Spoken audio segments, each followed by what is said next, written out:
We're working on a ST227 Husqvarna today. Customer brought it in and said that it wouldn't start, and if they could get it to start, it wouldn't stay running off a choke. First thing I like to do is check out the oil, make sure the level's correct. Oil level's correct, make sure it doesn't smell like gas or anything like that. It's perfect. Now this engine's a little bit different than what's on most of these ST227s. Brand new design from Husqvarna as far as I know in the last year or two. Usually takes us a couple years to get them after they start selling them. 598-610-601 is what it says on the side of the engine. And again, this is an ST227. Let's see, does it have a, looks like 2021. At the end of 2021 is when this was manufactured based on the serial number. We're gonna check this thing out and figure out what's going on with it.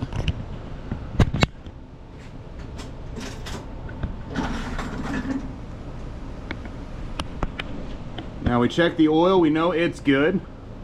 Check the fuel, see what it looks like, make sure there's some in it.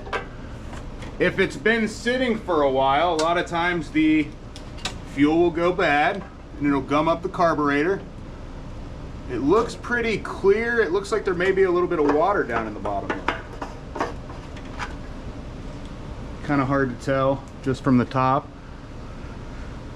We're gonna try to start this. Let's see, fuel on, choke on. Go all the way. Make sure your key's in. Priming it a couple times. Fuel just shot out the side. It's not exactly a great thing to happen.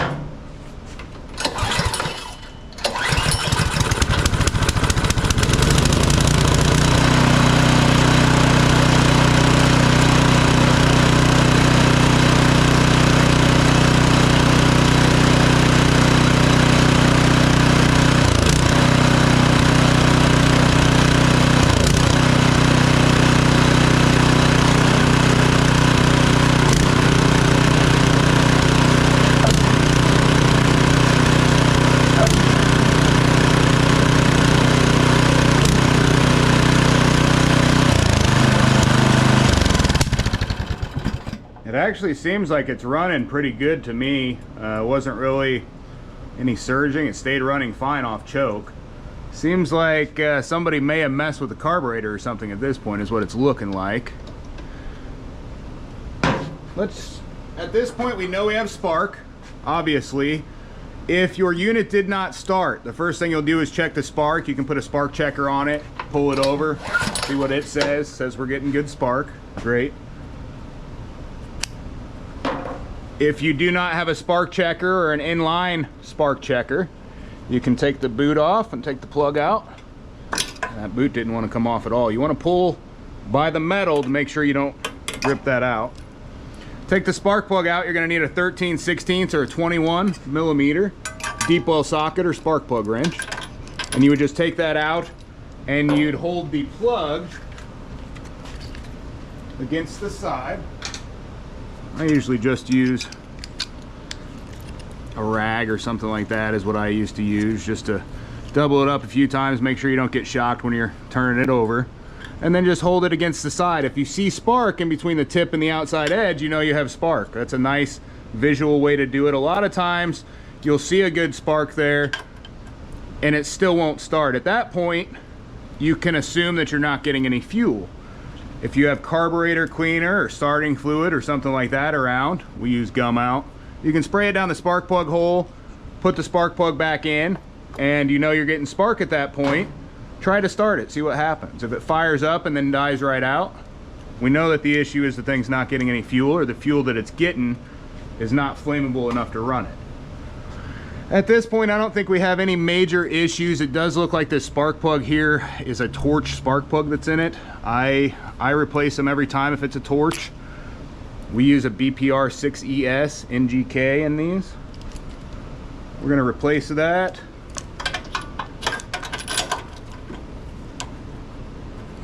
I didn't even think it was tight in there. Very strange.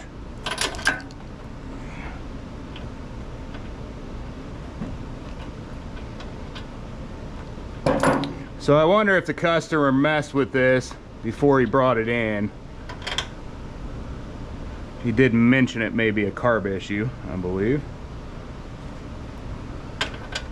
And that's a Torch F6 RTC that came out of it. You can use the same one if you want, but I don't know, it just seems like Torch plugs are intermittent, but some guys swear by them, I guess.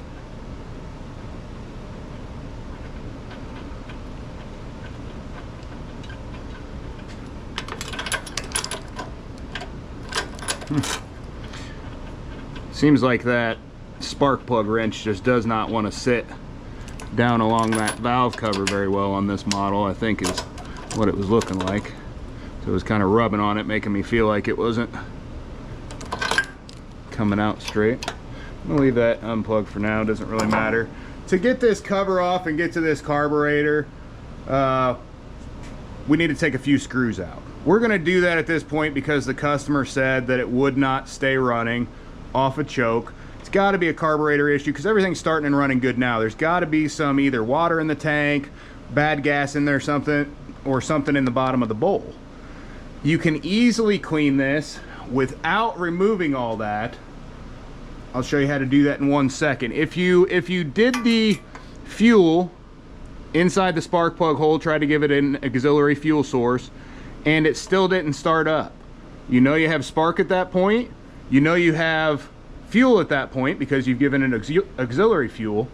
Take the valve cover off here. There's just 4 8mm bolts that hold it on, and then this cover comes straight off. And then you can see if your push rods are going in and out as you're turning it over, and you can see if the valves are stuck or not. A lot of times a push rod will bend or a valve will get stuck just because it gets a little surface rust on it, and it won't come all the way back out quite as far as the other one. So if you look at the top of the valves here as they come out, make sure they're both at the same level. If they are, you know those valves aren't stuck. But a lot of times what will happen is one will stick, you know, this far away from being fully closed, and it will never start that way. Lube it up a little bit, pop it back in, and 9 times out of 10, it's right back into action and good to go. To drain the fuel system, it's pretty easy to do with just a 10mm socket or wrench. Right down here at the bottom, carburetor sits here, and on the side there's a drain that will drain the entire system. Basically this carburetor sits just like this. It's got the side one that I'm talking about on the bottom here, and then it's got one that comes straight up from the bottom. The one straight up from the bottom, if you remove it, the entire bowl will come down.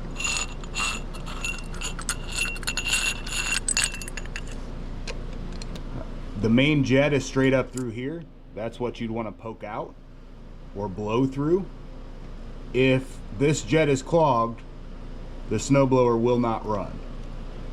Drain the fuel if you'd like. Otherwise, you can take that bottom bolt off and go ahead. You can poke down through with something here. You can use a piece of like a wire brush or a torch tip cleaner, micro drill bit, you know, something like that from the bottom, if you've got those things handy. And just kind of poke through the bottom, you know, while it's up in there. Obviously it's going to be sitting about like this instead, but poke it out real well. You can also clean it down there. If it's real bad, you're probably going to want to take it off though. If you do all that and you get your snowblower back running and it's still surging or has issues without ever having taken the carburetor off, you'll want to look at either the jets or the emulsion tube still being partially clogged. Otherwise, there is a screw on the side of the carburetor. If you take that out, it's kind of hard to get to. I'll show you exactly where it is, but you can do this all from the top. It doesn't have to be removed. This will cause surging a lot of times if this is clogged. Now once you take that out, this is your pilot jet up underneath.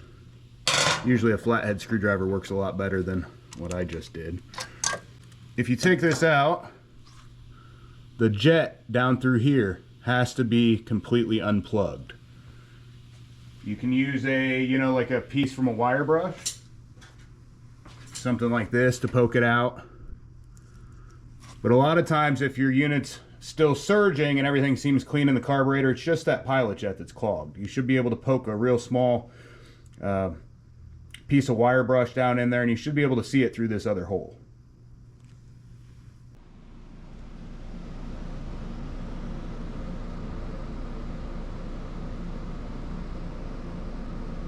Let's take this carburetor cover off. These are just 8mm bolts, and then you've got a couple 10mm nuts there on the front.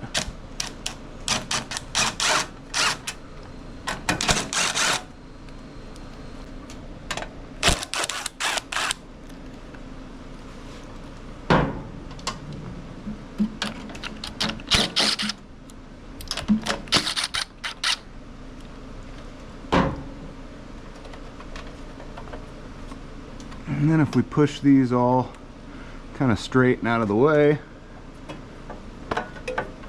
this kind of just comes straight up a little bit. Everything comes kind of out and off. You've got a primer line here. You can check it, make sure there's no cracks or anything in it. This one again is darn near brand new. Keep hitting that camera. I guess it's not in a very good spot. Yeah, so it is cracked at the end. It's not too bad. A lot of times that just happens because of them being on the carburetor right there. Trying to get that clamp back a little bit, and then I'm going to cut it back just a hair. Now we're to some good primer line that's not all cracked. And we've got that just kind of out of the way. It's got a little heat shield on it, so if you replace it, make sure that goes back on. Here we've got a gasket on the front. This gasket does virtually nothing, as it seals right here and just goes to atmosphere. So there is no air filter or anything, and there's really nothing that does practically. They could talk technically, it'd make sure no snow or anything would come get pulled up from the bottom, but that's very unlikely. Now we're to the carburetor here. You can kind of just pull it back and out. Yeah, you can definitely see.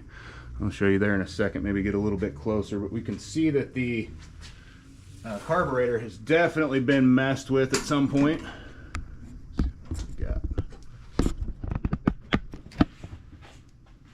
It's got like a ripped fuel line right here on the bottom side. I'm going to take the fuel line clamp, pinch it and move it up.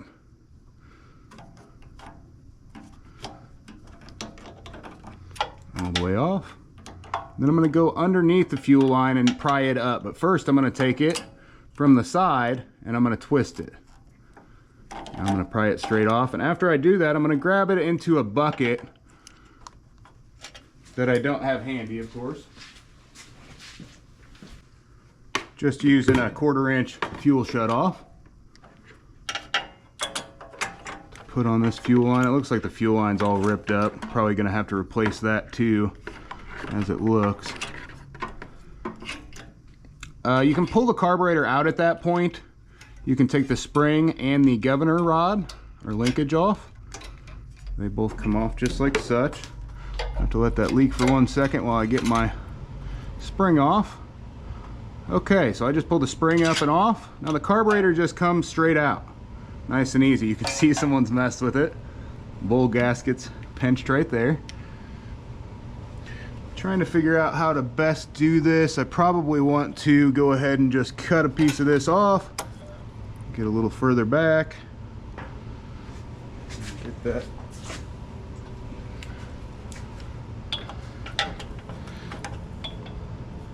Sure is a pain that they run it way in there.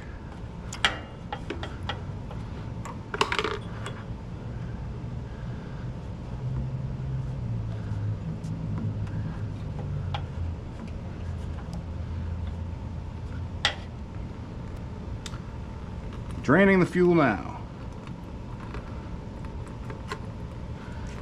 Again, unfortunately, that fuel line's gonna have to be replaced. I'll start taking a little stuff off here and figure out exactly where it's gonna be coming from. We've got a couple Phillips head screws.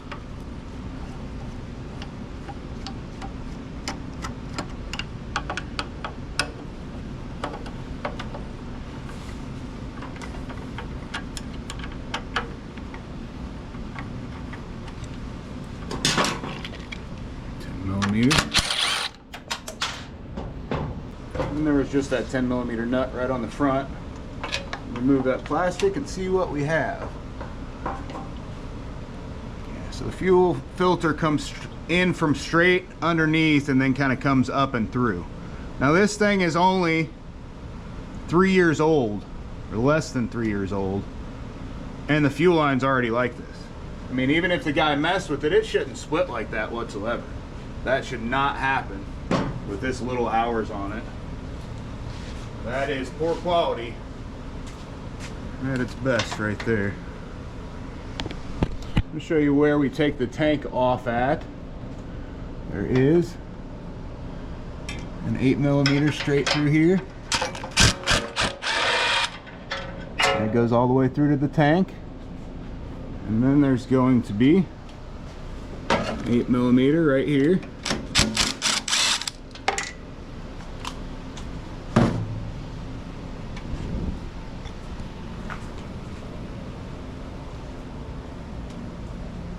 Then you've got two 10mm bolts.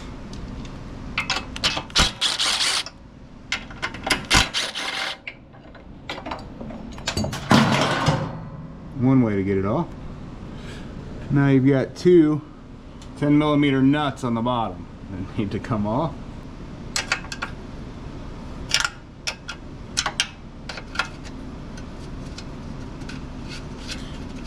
It seemed like it wanted to take the ratcheting in.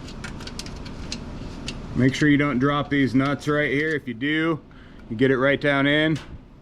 There's the flywheel. It'll stick to the flywheel magnet about every time if you do.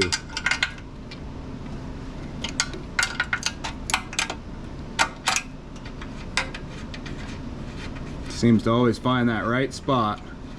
Mess everything up. That or underneath and get into the stator. This one's got one. Now the fuel tank is all ready to be removed. You've got to take the fuel or the oil cap out.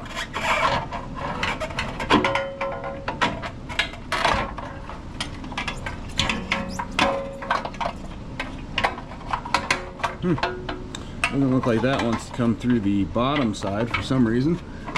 Let's see what's going on. Well, the whole thing is better than nothing. It's all it took to get all that off of there to, you know, replace this fuel line that has went bad so quick. Definitely brittle. You barely touch it and it's just, see cracks already forming all around, and it's separating from the outside layer a little bit, it looks like.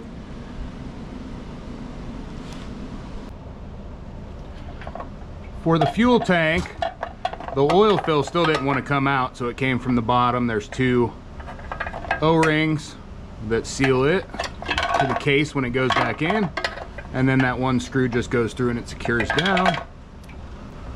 Fuel line, again, all cracked real bad.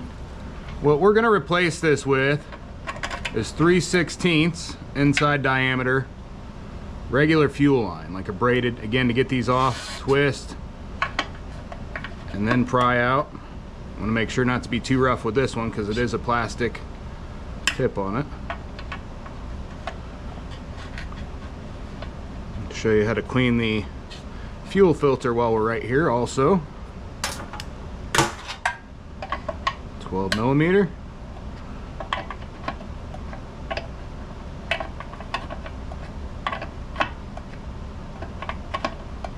You can also use a socket if it's a deep well.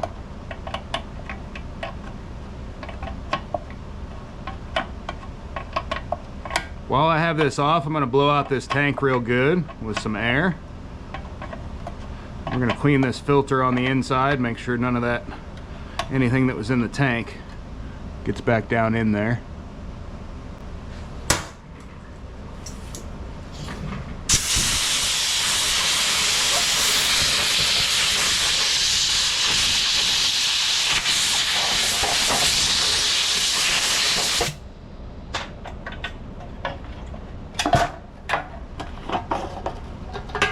Seems like there's still quite a bit in. Fuel's kind of yellow for sure.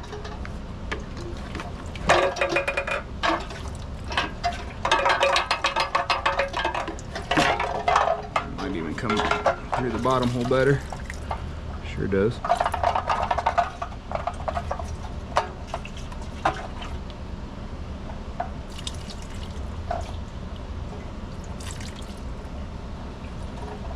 You want everything that is inside the tank out. You don't want anything left, especially if it's not a good fuel source or an unknown fuel source.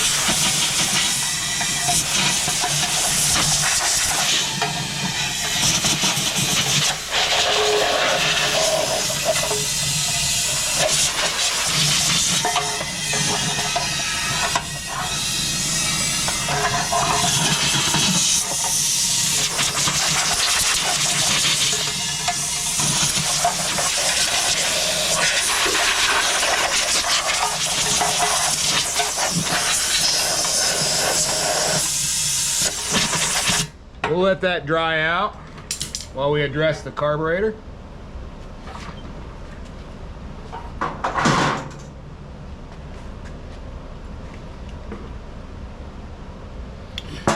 Carburetor is a very similar design to what we see almost everywhere. Just a little better view.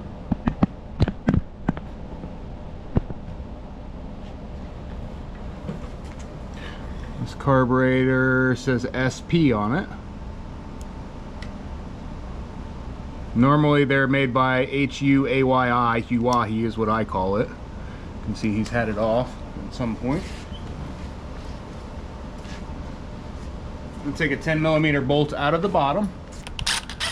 And when you do that, the bowl will come completely off. Wow, yeah, there's quite a bit of stuff in there. Bowl will come completely off.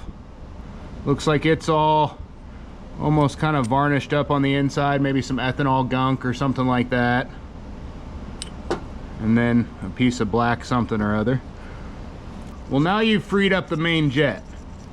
That doesn't mean that this thing is going to run perfect, but you can do that all from the front without ever removing this carburetor from the machine very easily. Just remove the bottom nut. Make sure this pin does not come out at that point, because if it does, it's very hard to get back in while it's on the unit. Otherwise, you may have to take it off if you can't get it back in. Also, if the O-ring swells up, you may have to get a new one of those, or sometimes we can throw them in the freezer or throw them outside depending on the temperature, and they'll come right back. This one's not horrible. We can clean that all out. We'll remove this jet, but if you get that main jet freed up and make sure your needle's not sticking, that's the majority of problems that happens here for not starting. Again, doesn't mean it'll run great. Now on this, when we're removing it, you want a good screwdriver that's flat all the way across. You don't want one rounded like this. That's not a good idea. Didn't realize, I don't know when that happened. Anyway, you want to get in that groove and you want to kind of push in as you're trying to originally loosen it. And you want to do that, that way that brass doesn't strip out. If that brass strips out, that jet's stuck in there. You can see kind of the little green that's come off of it at this point on the towel. Definitely some ethanol buildup. Now the emulsion tube sits straight down through. You can, if it's stuck in there, you can take a screwdriver and just kind of pry. See all that green gunk coming from inside. Now the pin for the float, straight off, and then needle and seat, spring, and then float. Those all just come apart, and that just slips back in. The spring stays on one side, the tab on the other side, and it should line up perfectly when it sits into that little groove. Here, if you see any separation or if this is brittle or sticky at all, you'll want to replace it. 9 times out of 10, if that's the case, you'll just do the whole entire carburetor. It's a lot cheaper to do. I'm going to take out the throttle stop. Now this just stops you for low throttle. On this unit, it is important because if you don't get it far enough back, when you go to low throttle, it'll die. We'll take the pilot jet out, and that just pries straight up and out. Couple O-rings on it, and then there is a jet down through. We'll clean that jet. If you don't clean that jet, it will surge. And we can also take off, this is just a sediment bowl.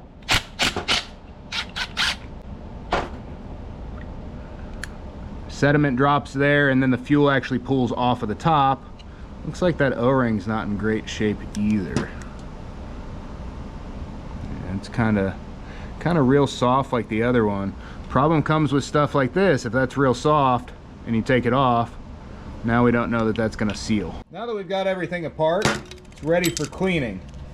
We're going to throw it in the ultrasonic cleaner for about 15 minutes, let it get as clean as it can with that. Obviously, if you don't have an ultrasonic cleaner, you can just use the methods that I'm going to show you shortly. Carburetor cleaner, we use gum out. It just seems like it doesn't burn your eyes as much when you use it. Don't put any of these gaskets into an ultrasonic cleaner or get them wet with the carburetor cleaner for too long, as a lot of times they will swell up and be ruined.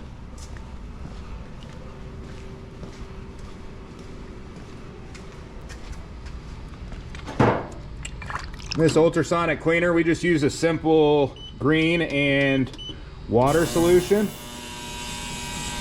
and it works great.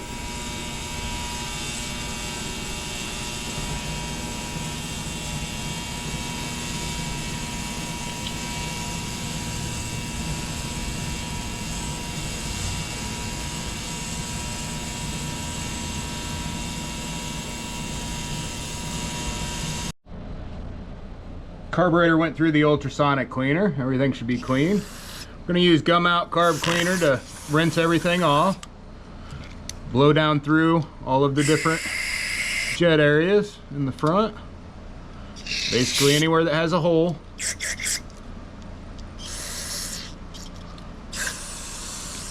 Turn your fuel on. Blow up through this way.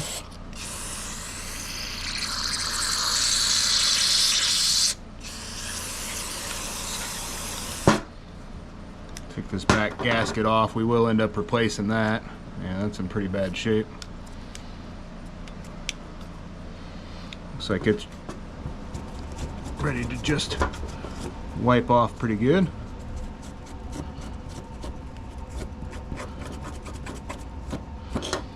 That's what happens when those gaskets go through a cleaner where they get all wet, and either way, it doesn't really matter. We were going to replace it. It scrapes off easily. Almost there. You want all that off by the end. I've got different gaskets for both the bowl and for the shutoff. Pull this off with some air now.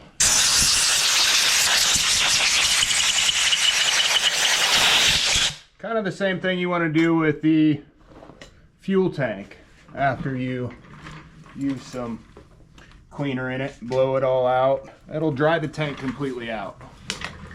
Don't want anything left in it. Clean all that up. Seems like there's just a little ethanol buildup still.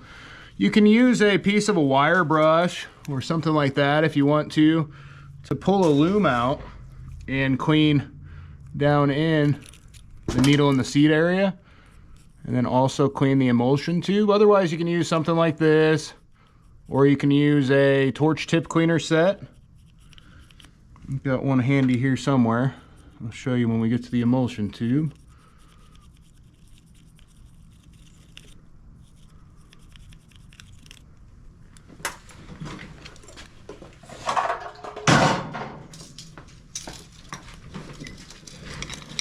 Torch tip cleaner set, smallest one. Get the emulsion tube cleaned on the outside first. Just all that green gunk and varnish off well as you can. And we'll throw these down through the middle, clean it real well.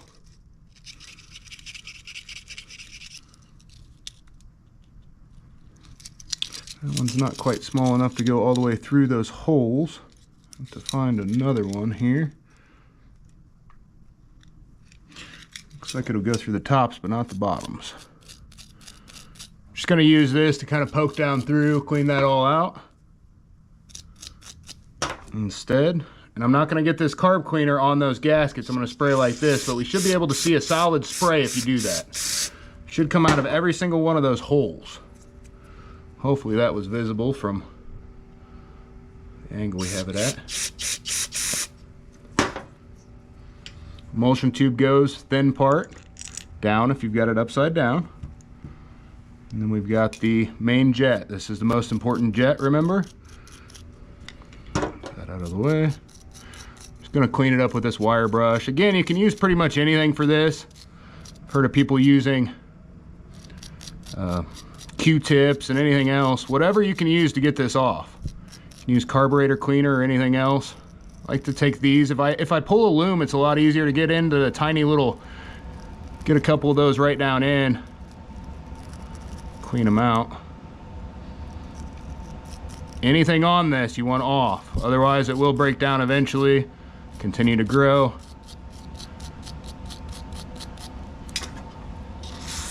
All set. Main jet goes back down in, tighten it up.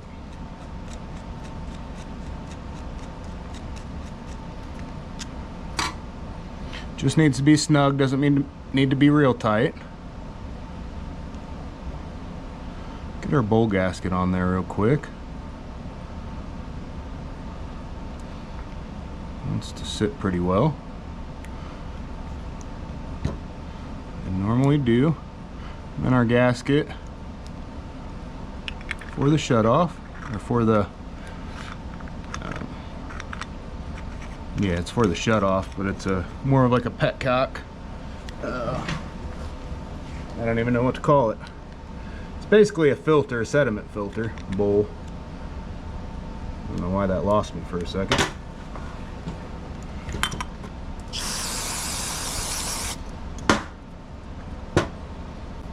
I'm gonna get it all along this needle and clean that off. Get any kind of varnish or anything stuck to it, especially along the outside edges.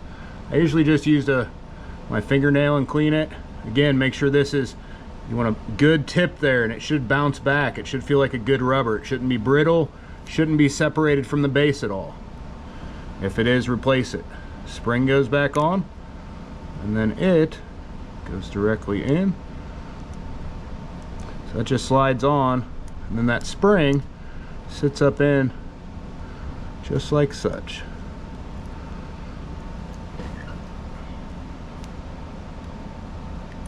Goes back down in. Now it should flow in and out extremely easy. If it doesn't go, if it binds up on anything, you know you have an issue with it. Going good. Put our float pin back in. And then we'll put the bowl back on. Now the drain always goes 180 degrees from the intake of the fuel.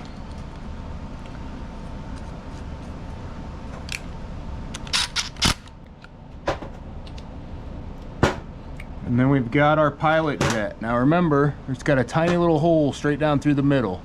You can use a piece of a wire brush to just poke that through a little bit. If it doesn't get poked out, you should be able to see it right down straight through the middle. Let me just pull a loom of this so I can show you that. A loom of a piece of a wire brush works well for a lot of different things. So you should be able to see it straight down through in that center hole. Otherwise it's clogged. Make sure those O-rings are intact. If they're not, it won't seal. Should fit securely.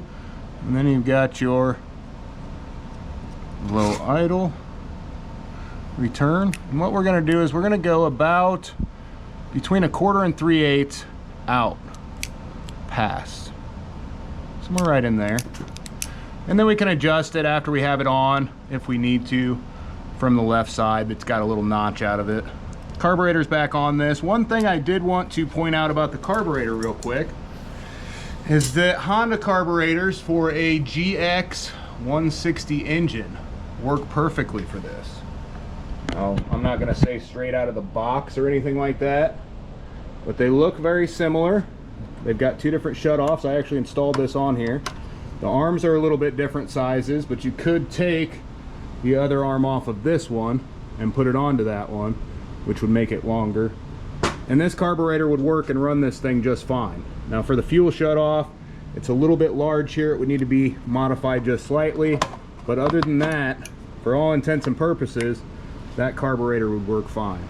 I'll put a link to that carburetor as well as the OEM carburetor in the description, just in case you guys need either one of those. Let's reinstall the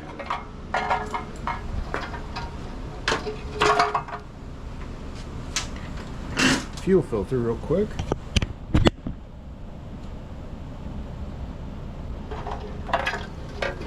Just goes straight back in. Everything's clean, everything's dried out. Put just a dabble of grease on that inside gasket.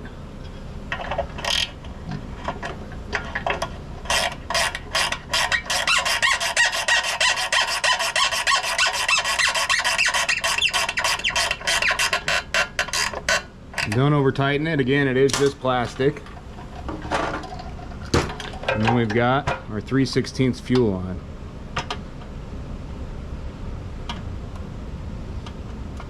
This is not going to go through the heat shield that was there before. This is real fuel line. It doesn't need to go through a heat shield like that. It will be just perfect. We'll get some clamps. We'll get this tank and this carb reinstalled. First thing we want to do is just set the tank up here. And we'll remove this heat shield from out of the way. I like to pull the black bracket out a little bit before putting this all back together. Give us a little bit more room. Just comes straight off. If you ruin this gasket or anything back here, you will want to replace that. And then you can take a Phillips and kind of put it up through to where you're going.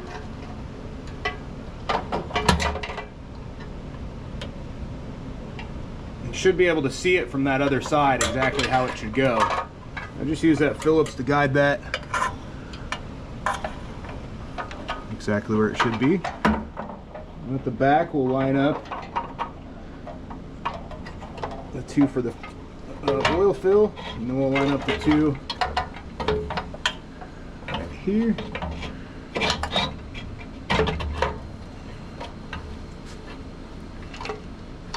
Just doesn't want to go through the oil fill at the top. There we go. Got your two nuts from here.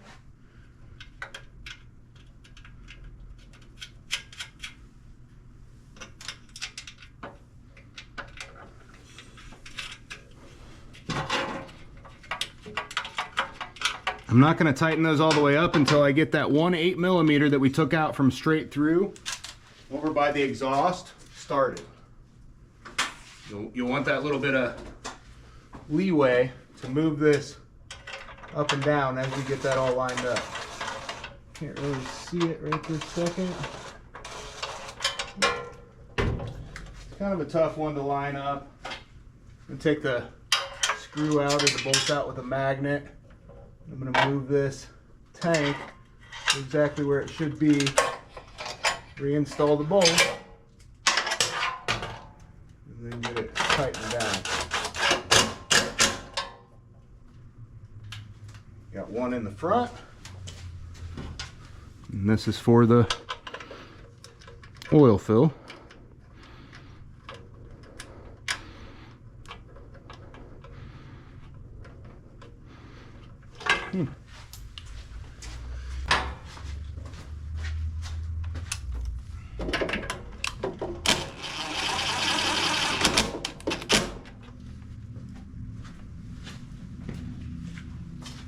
And then we've got the bracket that holds the tank on.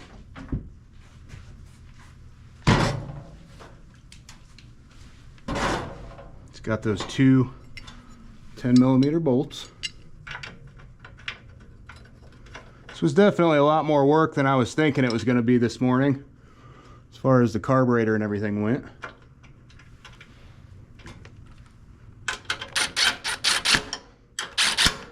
I just really wonder who makes this engine actually. If you guys have any idea, I'd love to hear about it. Front piece goes back on.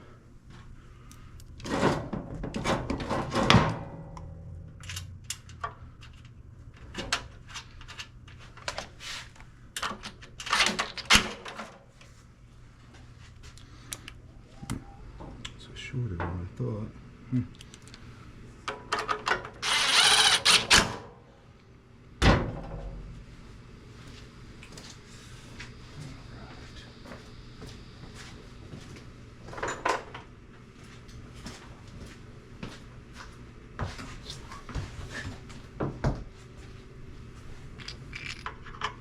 Two Phillips head screws for the starter housing, or push button housing anyway.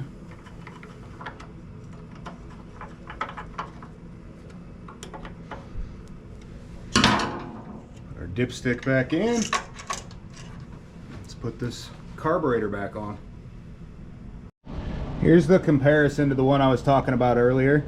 It's meant for the Honda. Shutoff's a little bit shorter and it's wider. That would have to be modified. I did check the jet sizes on these, and this jet is a slight bit small. If you're going to use one of these, I would recommend getting a micro drill bit kit and just kind of sizing your old jet, figuring out which one it is, and slightly drilling out the new one to match that same size. This is a nice kit. They sell ones that are pretty cheap that include a holder and stuff like that. These are kind of the more expensive ones. You can get away with some of those other kits. For all intents and purposes, this is the same though. This one has a screw holding the choke rod on, whereas this one doesn't. But if you remove this from there and just stick it on here where this other one is, it will be the same as far as the choke rod goes. There would be no difference, and it would stick out just as far. Again, this would have to be trimmed, and the jet size would likely have to be changed where you're going to use that carburetor, but it is possible if you have one handy.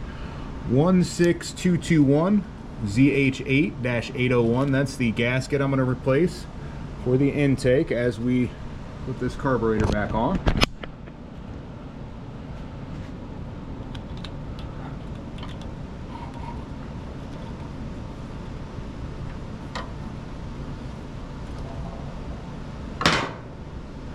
Carburetor slides straight in, and we'll get the spring from the governor on first.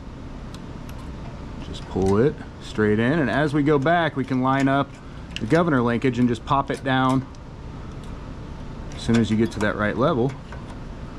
With the fuel line, we will cut it to size.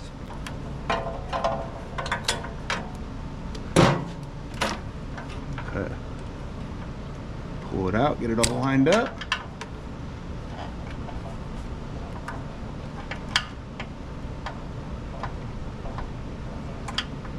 I understand this does fit pretty tight. It's going to give you a good seal, and it's going to last for a long time. That's still just a little bit too long, I think.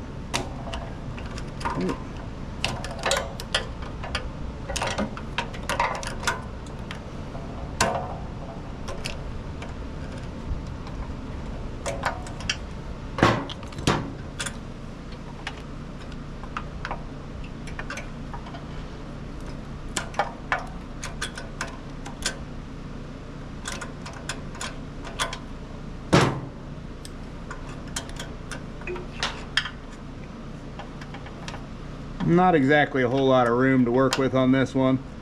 Just be careful as you're putting everything on. If it's too long, it'll bunch up in the back, and then it's going to block off fuel flow. Kind of a weird design. Not really preferred by me. It's hard to get on there. Okay. Now that we have it on, it still just doesn't want to sit quite right. Not really liking it. See if I can't get it onto the carburetor a little bit further. Create a little less of a an angle there. Okay. That's better. Yeah, if it's too long, it bunches up real bad, and then it's not going to get a good fuel flow there. It's like the fuel line's sitting like this, and eventually it'll collapse on itself and you won't get a good fuel flow. Make sure that doesn't happen. This has been a difficult one. Hasn't been the easiest. You can put that gasket back on or not. Honestly, it's not going to matter either way. Put our spark plug wire back on, our primer line back on.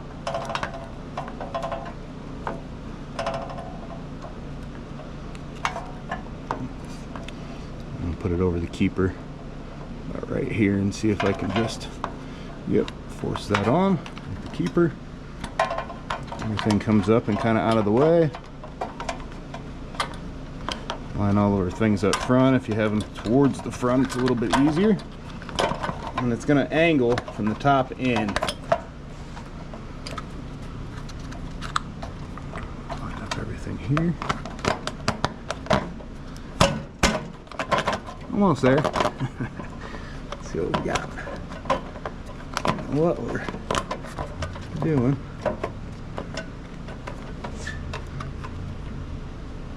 Huh. Looks like we're hitting something here. Well, that's some plastic holding the choke lever down. So there is actually plastic that holds that choke lever down.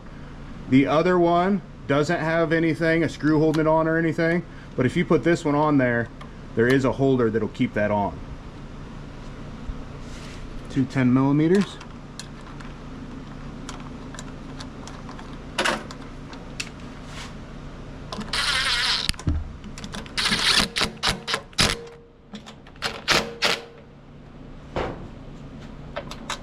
And then you've got your 8 millimeters up top, 2 of them.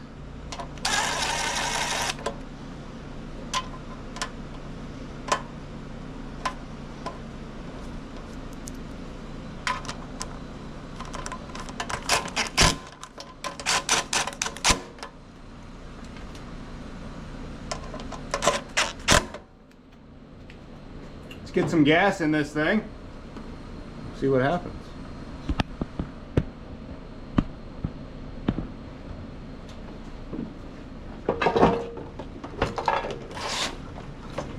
What happened there? Wow. This must have expanded pretty good. Wonder if it was outside and real cold or something. Expanded a lot being in the heat.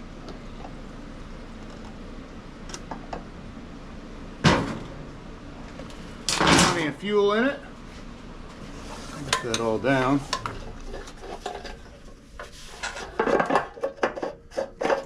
Let's fire this thing up. Let's see, choke.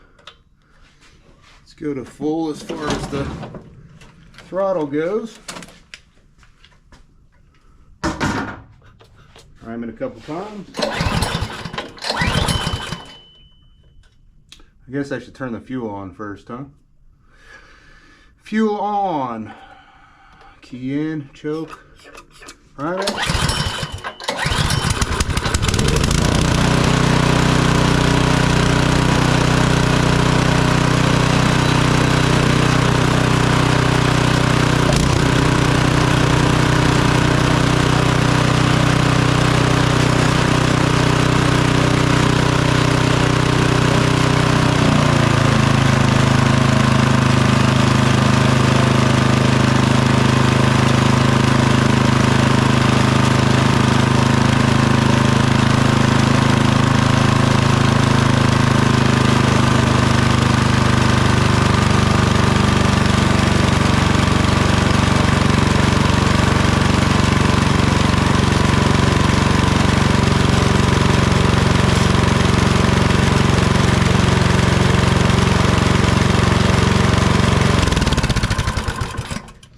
And there you have it, something we thought was going to be a simple carburetor clean or bad fuel or something ended up being kind of way more of a mess than what we thought it was going to be, especially with this fuel line being a lot of layers to peel off in order to get to it. Hopefully this helps you out with anything if you're having an issue on this new engine on these Husqvarnas. Thanks for watching. Like and subscribe.